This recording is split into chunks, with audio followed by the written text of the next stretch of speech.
নমস্কার, আপনারা দেখছেন জেলা বার্তা। আপনাদের সঙ্গে আমি শান্তিপ্রিয়া। দুর্গাপুর 28 নম্বর ওয়ার্ড শিবপুর রোডের সংলগ্ন শিবাজি পার্কের দুর্দশা তুলে ধরলাম। এলাকাবাসীর ক্ষুদ্র প্রায় 3 বছর ধরে একই অবস্থা। প্রচুর বৃষ্টি হলে বাড়িতে জল প্রবেশ করে, নিকাশি ব্যবস্থা নাই বললেই চলে।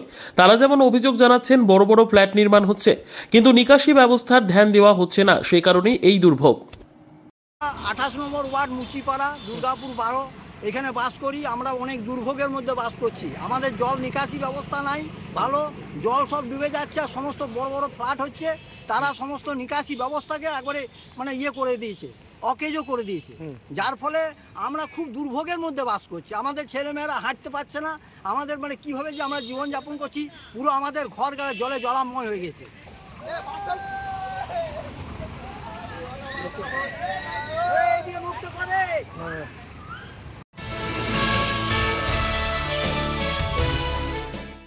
বোলপুর এলাকায় জলমগ্ন। প্রবল তীব্র দাবদাহ চলছিল গোটা রাজ্য জুড়ে, কিন্তু গতকাল থেকে বৃষ্টিপাত শুরু হয়েছে রাজ্যের বিভিন্ন জায়গায়। এই বৃষ্টিপাতের জেরে বোলপুর শহর তথা আশেপাশে এলাকায় জল জমে গেছে বিস্তীর্ণ এলাকা। এর মধ্যে শান্তিনিকেতন এলাকায় গোয়ালপাড়ায় যে কোপাই নদী রয়েছে, তার জলস্তর এতটাই বেড়ে গেছে যে গোটা এলাকা জল আর জল। কোপাই নদীর ওপরে যাতায়াতের জন্য বোলপুর থেকে কসবা ও সিউড়ি যাওয়ার যে ব্রিজ রয়েছে, সেই ব্রিজটি এখন জলের তলায়। এর ফলে যাতায়াত বন্ধ করে দেওয়া হয়েছে, যাতে কোনো অপ্রীতিকর দুর্ঘটনা না ঘটে প্রশাসনিকের পক্ষ থেকে। গতকাল রাত্রে যে বৃষ্টিপাত হয়েছিল, তার ফলে এখন চারিদিকে জল আর জল। অন্যদিকে আরেকটি চিত্র ধরা পড়ল 51 পীঠের অন্যতম পীঠ কঙ্কালীতলা। সেই কঙ্কালীতলা কোপাই নদীর জলের তলায় এখন। বেলা বাড়ার সঙ্গে সঙ্গে জলও বাড়ছে। যদিও দুপুর থেকে বৃষ্টিপাত একটু কমেছে, বোলপুর মহকুমা আশপাশের অঞ্চল প্রায় জলমগ্ন।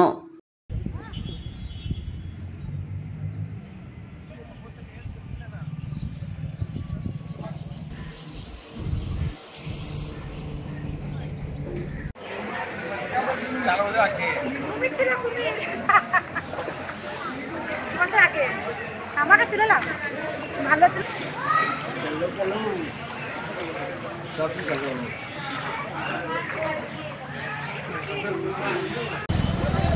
তাহলে এক কাজ মাঝে বুঝতে পারছি।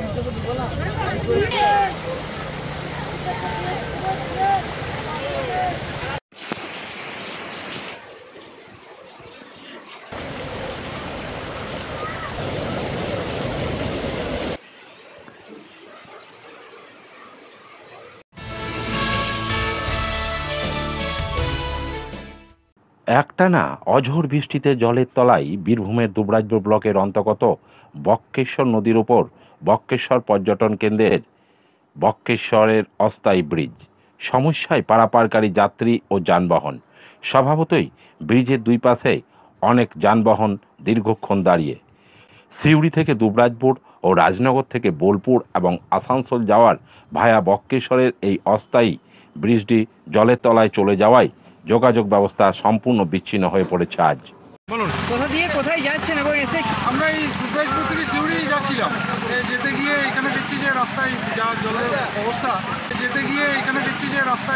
জলের অবস্থা, ওপরে ব্রিজটা তো বন্ধ হয়ে গেছে, নিচে একটা কজয় করেছিল, সেটাও জলে ধুয়ে করছে।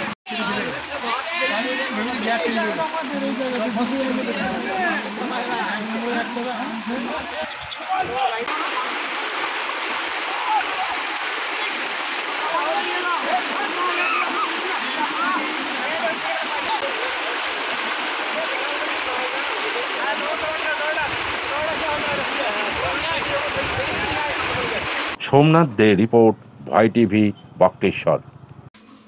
নিয়ে নিচ্ছে একটি ছোট্ট বিরতি। ফিরে আসছি বিরতির পর। সঙ্গে থাকুন ভয়ের সঙ্গে নির্ভয়ে। সিউড়িতে অত্যাধুনিক চিকিৎসা পরিষেবা নিয়ে এলো সৃজন পলিক্লিনিক। ওষুধের দোকান সহ অত্যাধুনিক মানের প্যাথোল্যাব, কম্পিউটার তথা অত্যাধুনিক মেশিনে রক্ত, মল, মূত্র ও থাইরয়েড পরীক্ষার সঙ্গে এখানে রয়েছে বিশিষ্ট চিকিৎসকদের বসার চেম্বার। রোগীদের স্বাচ্ছন্দ্যের কথা ভেবে সম্পূর্ণরূপে এসি নিয়ন্ত্রিত সৃজন পলিক্লিনিকে রয়েছে বসার সুবন্দোবস্ত, বিশুদ্ধ পানীয় জল ও টয়লেটের ব্যবস্থা। এখানে বসছেন সিউড়ি সদর হাসপাতালের বিশেষজ্ঞ চিকিৎসক সহ অন্যান্য শহর ও হাসপাতালের বিশিষ্ট চিকিৎসকরা। সৃজন পলিক্লিনিক ও প্যাথোল্যাব, সিউড়ি, বীরভূম। সিউড়ি সদর হাসপাতালের পাশে ফাঁড়ি ঘরের উল্টো দিকে। Mobile number 8373071019, 9474437713, 9434326822। ফিরে এলাম বিরতির পর। হিন্দুস্তান কেবলসের জমি পরিদর্শনে জেলাশাসক, বন্ধ কারখানায় আশার আলো।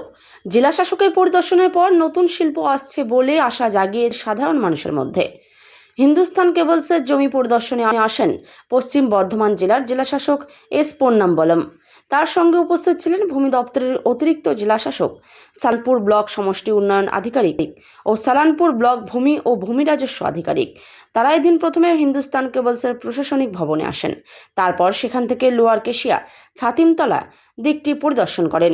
হিন্দুস্তান কেবলসের প্রায় 900 একর জমির মধ্যে কিছু দখল হলেও প্রচুর জমি পড়ে রয়েছে। জেলা শাসকের পরিদর্শনের পর এলাকার মানুষেরা মনে করছেন, তবে কি নতুন কোনো শিল্প এই এলাকায় আসছে? তবে বারবার পরিদর্শনের পর মনে হচ্ছে রাজ্য সরকার হিন্দুস্তান কেবলসের পড়ে থাকা জমিতে দ্রুত কোনো পদক্ষেপ নিতে চলেছে।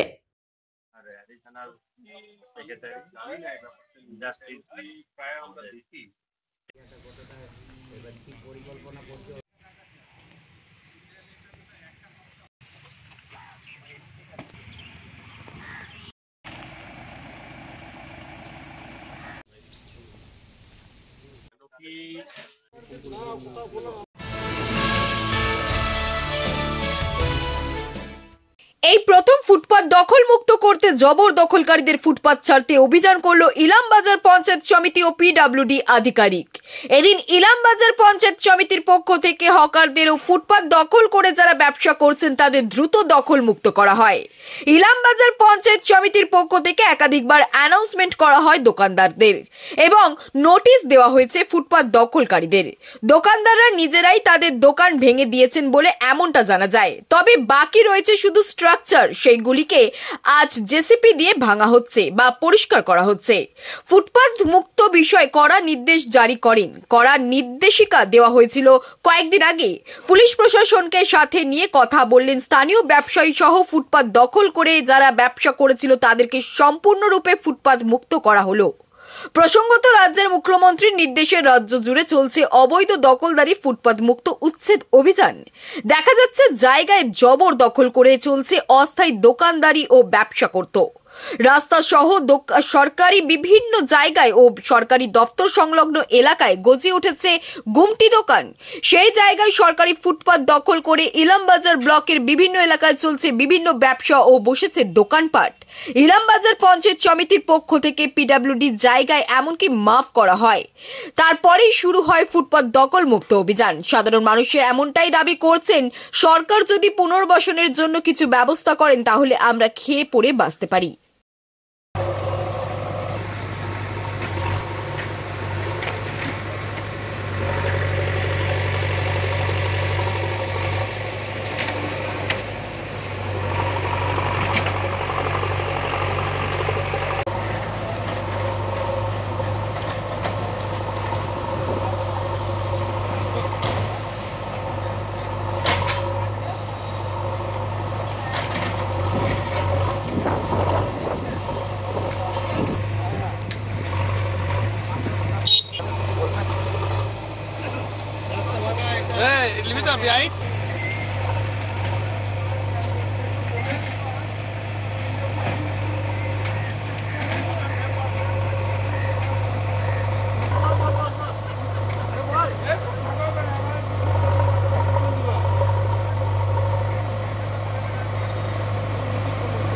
আগে জানানো হয়েছিল না, নোটিশ দেওয়ার মৌখিক বলা হয়েছিল, মাইকিং করা হয়েছে যে প্রথমে 27 তারিখ টাইম দিয়েছিল, তারপরে 31 তারিখ টাইম দিয়েছিল, তারপরে 1 তারিখ আজকে ভাঙবার কথা আছে, ভেঙে দিয়েছে।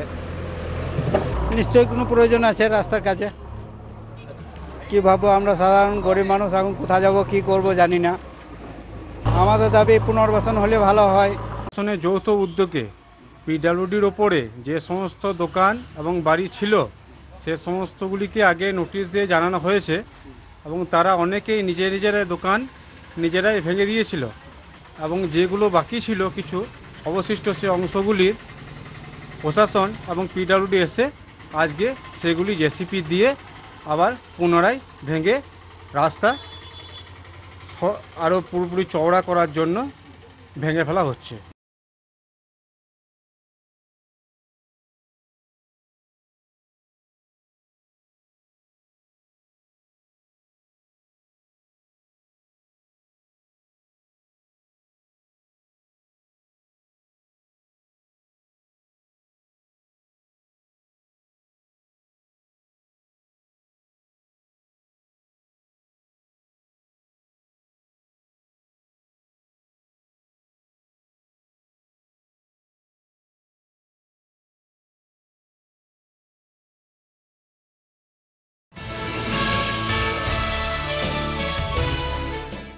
মোবাইল ছিনতাইকারীদের হাতে নাতে ধরল জনগণ, তুলে দেওয়া হলো পুলিশের হাতে।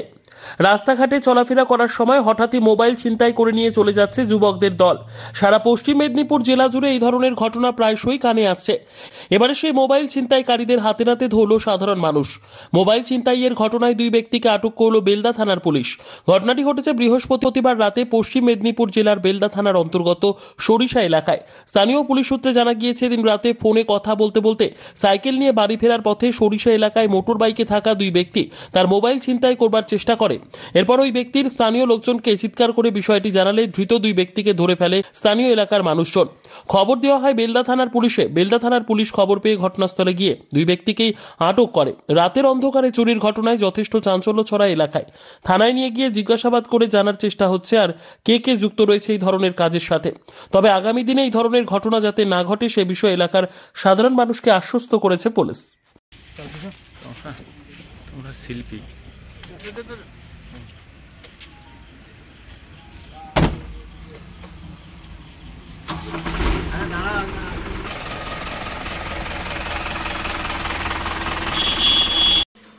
আজকে জেলা বার্তা এই পর্যন্তই। নমস্কার।